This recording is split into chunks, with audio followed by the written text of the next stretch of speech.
Entorno Azul.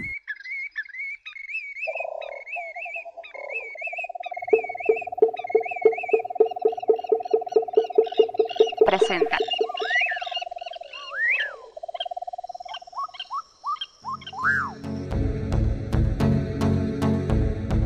Mi nombre es Jesús Vargas Soriano y me dedico a la ornitología, que no es otra cosa más que el estudio de las aves, de todos aquellos animales que tienen alas, que tienen plumas y muchos de ellos vuelan.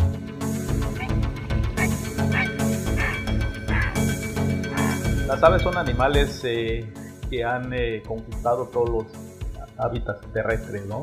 Puedes encontrar aves en todos lados. En general son aves que vuelan, por consiguiente tienen alas, pero la característica principal de las aves es que tienen plumas, que tienen pico, que nacen de huevo. Y bueno, dentro de este gran universo de las aves tenemos un grupo en particular, que son los pájaros. Los pájaros emiten cantos melódicos, es la gran diferencia en cuanto a los demás grupos de aves.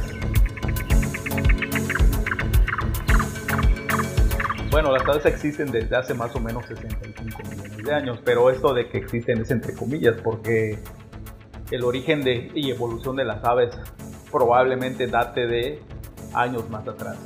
Decimos que desde hace 65 millones de años porque tenemos un registro fósil o registros fósiles que nos indican que estas aves aparecieron hace 65 millones de años.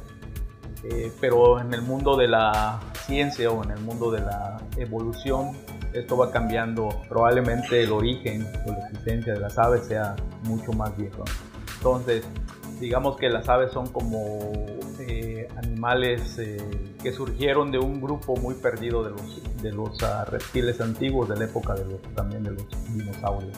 En esos 65 millones de años se dio una gran radiación adaptativa, es decir, las aves empezaron a explotar todos los hábitats habidos y por haber, y es como se formó esa gran riqueza de aves que tenemos ahora a nivel mundial.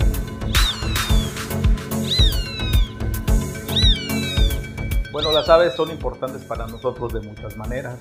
Una de las principales es que regulan las poblaciones de insectos manteniendo un equilibrio en los ecosistemas. También las aves juegan un papel primordial en la polinización de las flores, por ejemplo los colibríes.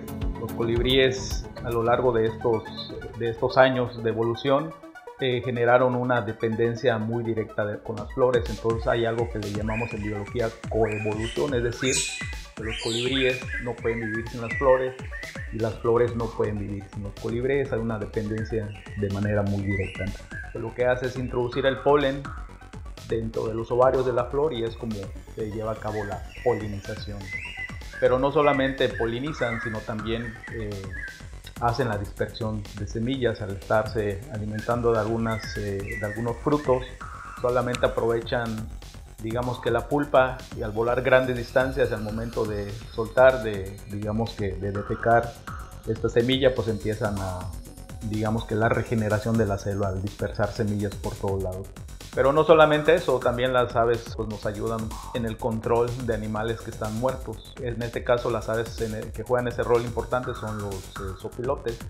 Sin los zopilotes pues estaríamos llenos de animales muertos por todos lados. Entonces los zopilotes, al igual que otros animales, por ejemplo algunos insectos o otros seres vivos como los hongos, pues nos ayudan un poco a desaparecer esos cadáveres de los ecosistemas, ¿no? Hasta el momento seguimos en debate el por qué las aves tienen muchos colores. De todos los grupos de animales o de los grupos de animales, tanto los peces como las aves son los dos grupos de animales que tienen una gran variedad de colores. Esta gran variedad de colores está relacionada mucho con el tipo de hábitat donde viven.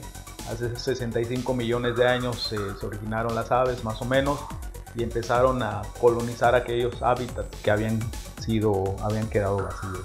Pues al empezar a colonizar los diferentes tipos de hábitats, empezaron a agarrar de alguna manera la coloración de esos hábitats para poder de alguna manera evitar sus depredadores. La mayoría de las aves tienen diversos colores, principalmente para poder atraer a pareja en el caso de los machos. Como bien sabemos, en las aves los machos tienen los colores brillantes, los colores más llamativos, y las hembras son un poquito más parduzcas. Esto principalmente porque los machos hacen el gasto de energía atrayendo a las hembras para poder reproducirse. Pero también las aves tienen diferentes colores para poder camuflajearse en el medio en el que viven. Por ejemplo, muchos chorlitos y playeros, es decir, aquellas aves que viven en las playas rocosas y arenosas, tienen colores parduzcos para poder confundirse con el medio, en este caso con las conchitas, con las rocas y con la arena en el que viven, para poder evitar a los depredadores. Muchas aves, por ejemplo, de selvas tienen colores llamativos. ¿Por qué? Porque bueno, de alguna manera se confunden con algunas flores o con las hojas de los árboles de las selvas para poder evitar a los depredadores. Por ejemplo, hay muchas aves que son de playa o que viven en las playas arenosas o rocosas, que de alguna manera tienen los patrones de coloración de las plumas están ligadas a ese ambiente donde viven. Entonces son los animales que viven en la playa, son animales parduzcos, con motitas de color blanco, color café, y de esta manera pasan desapercibidas para sus depredadores. Bueno, muchas aves vuelan, otras no, simplemente porque al ocupar los diferentes hábitats que hay en el planeta Tierra, pues algunas aves se especializaron más en el vuelo, algunas otras aves se especializaron más en aprovechar los ambientes terrestres, como las avestruces. Las avestruces no vuelan, las avestruces son de África, donde hay grandes sabanas, ¿no? Entonces las avestruces prácticamente lo que hicieron es explotar ese hábitat que estaba sin utilizar, y en lugar de haber desarrollado grandes alas o alas especiales para el vuelo, desarrollaron piernas grandes para poder correr. Muchas de las razones también por la que algunas aves vuelan o algunas no, las relacionamos un poco a su condición evolutiva, es decir, digamos que las aves consideradas un poquito más arcaicas, más viejas, pues no vuelan, y las aves consideradas nuevas o modernas, pues son todas aquellas aves que vuelan. De tal manera que los pingüinos, por ejemplo, que desarrollaron las alas para poder nadar en la Antártida, no vuelan, digamos que son consideradas aves un poquito más arcaicas comparadas, por ejemplo, con un halcón. Un halcón, pues son animales que vuelan de grandes distancias. Entorno Azul.